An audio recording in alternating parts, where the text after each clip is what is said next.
장르도 국적도 인지도도 차원이 다른 두 작품이지만 주인공의 성장과 그 과정, 완성과 퇴장이라는 점에서는 유사한 부분이 많다는 거죠.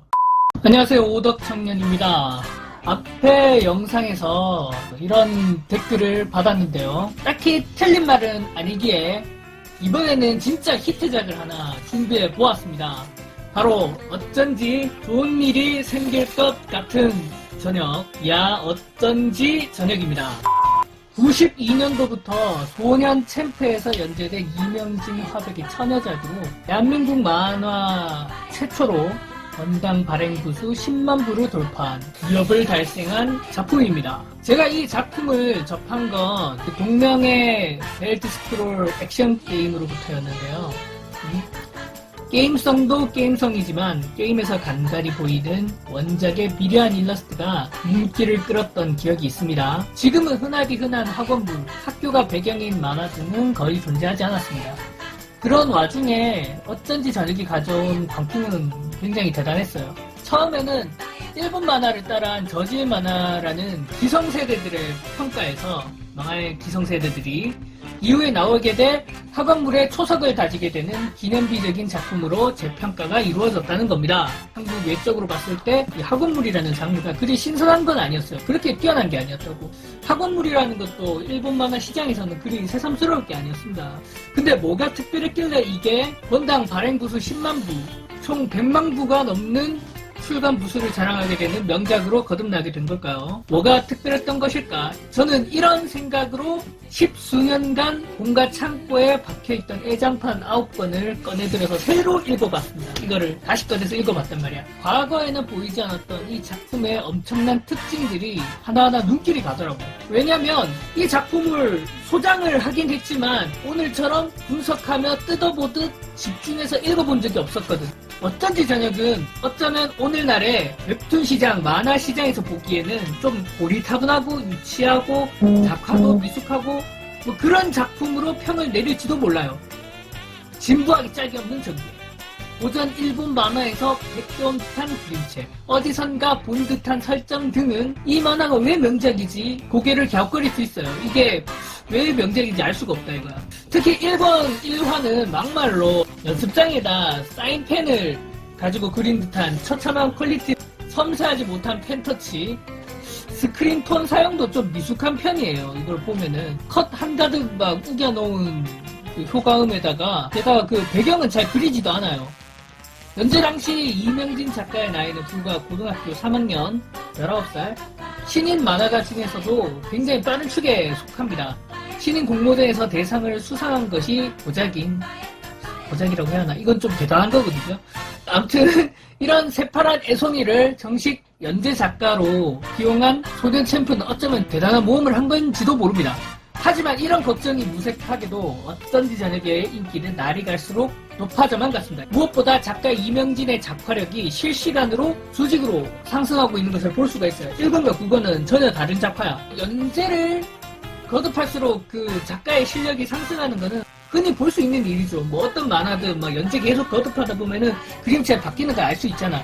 어쩐지 저녁의 경우에는 그 경우가 굉장히 달라도 너무 달랐다. 1권과 2권과 작화가 다르고 3권과 4권의 작화가 다릅니다. 9권에 이르러서는 전혀 다른 작품 같은 그런 그림을 그립니다. 특히 눈에 띄었던 게 있잖아요. 제 눈에 띄었던 거는 이 그림도 그림이지만 그림도 미려하게 바뀌고 잘 그리기 시작했지만 더 좋았던 거는 당시 X세대에 유행했던 패션 스타일을 자신의 작품에 도입하고 응용을 할 정도였단 말이야.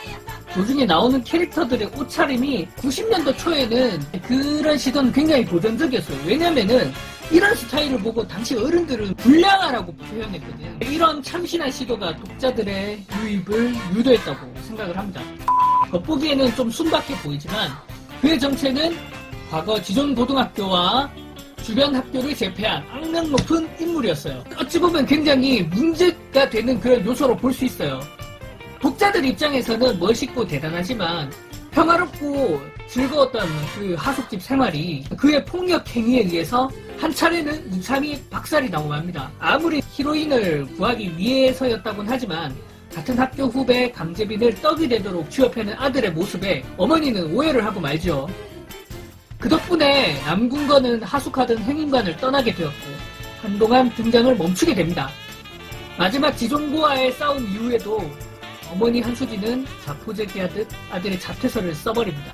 근데 역설적이게도 한수지는 정작 자식을 훈계할 때 폭력적인 수단을 계속 써요. 이 아줌마가. 자식에게는 폭력을 쓰지 않을 것을 말하면서 폭력으로 해결하잖아. 동네 건달 쏘가리하고의 시비에도 상급생 강은희하고의 싸움에서도 강재빈 김종석과의 시비에서도 남궁건의 해결 방법은 오로지 힘으로 상대를 제압하는 것이었습니다. 독자들은 그런 주인공의 행보에 카타르시스를 느끼지만 정작 본인은 유쾌하지 않습니다. 행관으로 하숙을 시작하고 국외고로 전학을 오기까지 하는 갱생의 길을 걷기로 했잖아요. 주인공은 사실 싸움을 하지 않기로 했단 말이야. 그렇게 맹세한 남궁건이었단 말이야. 실상은 전혀 과거와 다를 바가 없었던 거야. 유쾌한 사건이 계속되는 어쩐지 저녁이지만 정작 이 사건 하나하나는 주인공이 바라고자 하는 길에 크게 벗어나 있어요. 작품 말미가 되어서야 주인공 남궁건은 이러한 대사를 남기며 행운관과 국외고를 떠나려 합니다. 난 모든 걸 폭력으로 해결하려 했었나봐. 이 작품에서 폭력이란 요소는 독자들을 어필하는 세일즈 포인트이긴 하지만 한편으로는 주인공 남궁건의 미숙한 부분이기도 한 거지. 마지막 페이지에서는 둘은 무사히 3학년이 되었습니다. 이렇게 끝난단 말이야. 중간 설명 내용이 하나도 없어. 무사히라는 단어가 있잖아. 남궁건이 2학년에서 그저 3학년이 되었다라는 뜻이 아니라 이 사이에 이렇다 할 사건이 존재하지 않은 채 진급을 했다는 뜻이지. 국외고에서 2년을 보내는 동안 작중 9건에 달하는 그 내용이 있는 동안 숱한 다툼과 우여곡절, 좋고 나쁜 일들이 많이 있었단 말이야. 그런데 그러한 스토리가 2학년에서 3학년에 올라가는 동안에는 더 이상 일어나지 않은 채 끝이 났다는 뜻입니다. 어떤 폭력 사건도 어떤 사건 사고도 없이 평범한 고등학생처럼요. 독자들을 흥미 넘치게 만드는 남궁건의 이야기는 그의 인격적 성장과 함께 완전히 마무리가 되었다는 뜻입니다. 팬들은 이런 아쉬운 결말에 후속작을 기대했지만 더는 이야기가 이어지지 않습니다. 왜냐하면 남궁건은 이미 완성된 인격체로 성장하여서 더는 폭력에 의존하지 않는 사람이 되었으니까요. 폭력이 없는 학원물이라니 더 이상 독자들에게 어필할 부분이 없다는 것을 알리기라도 하듯 작품은 엔딩을 맞이합니다. 그래서인지 마지막 김종석과의 에피소드는 당시 작가의 역량을 총동한 역대급 에피소드로 마무리 짓습니다. 최근 개봉한 이노우에 다케이코의 더 퍼스트 슬램덩크처럼요. 사랑공고야의 그 시합을 마지막으로 강백호의 등 부상을 마지막으로 이야기는 끝을 맺죠. 장르도 국적도 인지도도 차원이 다른 두 작품이지만 주인공의 성장과 그 과정, 완성과 퇴장이라는 점에서는 유사한 부분이 많다는 거죠. 강백호는 불량배였던 과거를 떨치고 한 사람의 스포츠맨으로 성장, 가장 아름다울 때 저버리는 꽃길처럼 퇴장을 합니다. 어쩐지 좋은 일이 생길 것 같은 저녁에 남궁건 역시 같은 맥락으로 전개되고 퇴장하였어요. 이것이 훗날 연재되는 여느 학원물, 어떤 만화하고도 차별화되는 어쩐지 저녁, 이 작품만이 가지는 위대함이라고 저는 생각합니다. 앞서 리뷰했던 사상 최악의 덩크 군단에서도 한번 언급을 했었는데 만화를 연재할 때 가장 중요한 부분은 이야기를 이끄는 힘이라고 했었죠. 그런 부분에서 어쩐지 저녁은 그 힘에서 단 어떤 작품과도 비교가 불가능할 정도로 파워풀한 힘을 가지고 있었습니다. 사실 어쩐지 저녁의 스토리 라인은 그리 심도 깊지 않아요. 2023년 지금의 눈으로 보기에는 더더욱 그렇습니다. 오토바이크에 입문한 지 보름 만에 국제대회에 나선다거나 출전 1회차 만에 2위 입상을 한다거나 설정상 예술고등학교인 국외고에 불량학교 출신인 남궁건이 전학을 간다는 거, 무슨 계기가 있어 개심하게 되었는지, 민승아의 존재가 모두를 바뀌게 했다는 연출이 있었지만 만화에 어딜 뒤져봐도 민승아가 하는 활약은 아무것도 없습니다. 그냥 없어요. 그저 얼굴 예쁜 공주님 포지션 그것뿐이야. 그 포지션에서 크게 벗어나지 않습니다.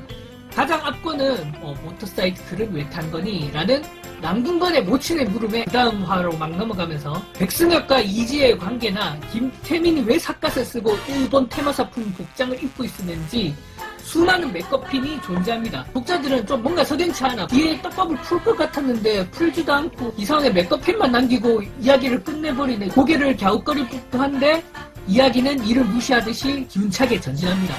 사소한 부분은 전혀 신경 쓰지 않아요. 마치 오로지 이번 주차에 어떤 방식으로 독자의 이목을 이끌 것인가 라는 과제를 쪽대본 만들듯이 이야기를 팍팍팍 전개해 나가는 것 같다는 그런 느낌을 받았어요. 뭘 했던 친구 있는지는 모르겠지만 아무튼 강하고 믿음직하다 라는 소년 만화 주인공스러운 지존 고등학교의 캡틴이라는 과거가 있다곤 하지만 어떻게 그러한 실력을 갖추게 되었는지, 어떻게 개심을 하게 되었는지, 어떻게 부계고로 전학을 오게 되었는지 전혀 알 수가 없습니다. 연재가 장기화가 되었다면은 9권이 아니라 10권, 20권 나왔다면 모르겠지만 이 부분은 게임에 이르러서야 보강이 됩니다. 이명진 작가의 어쩐지 저녁은 소년 만화가 어떻게 하면 연재 잡지에서 살아남을 수 있을지, 인기작으로 발돋움할 수 있는지 그 정석을 보여준 왕도 같은 작품일지도 모릅니다. 훗날 이 만화가 새로운 모습으로 재창작이 되는 그날을 기대하며 저 오덕 청년의 이야기는 마무리 짓도록 하겠습니다. 구독, 좋아요, 알림 설정 부탁드립니다.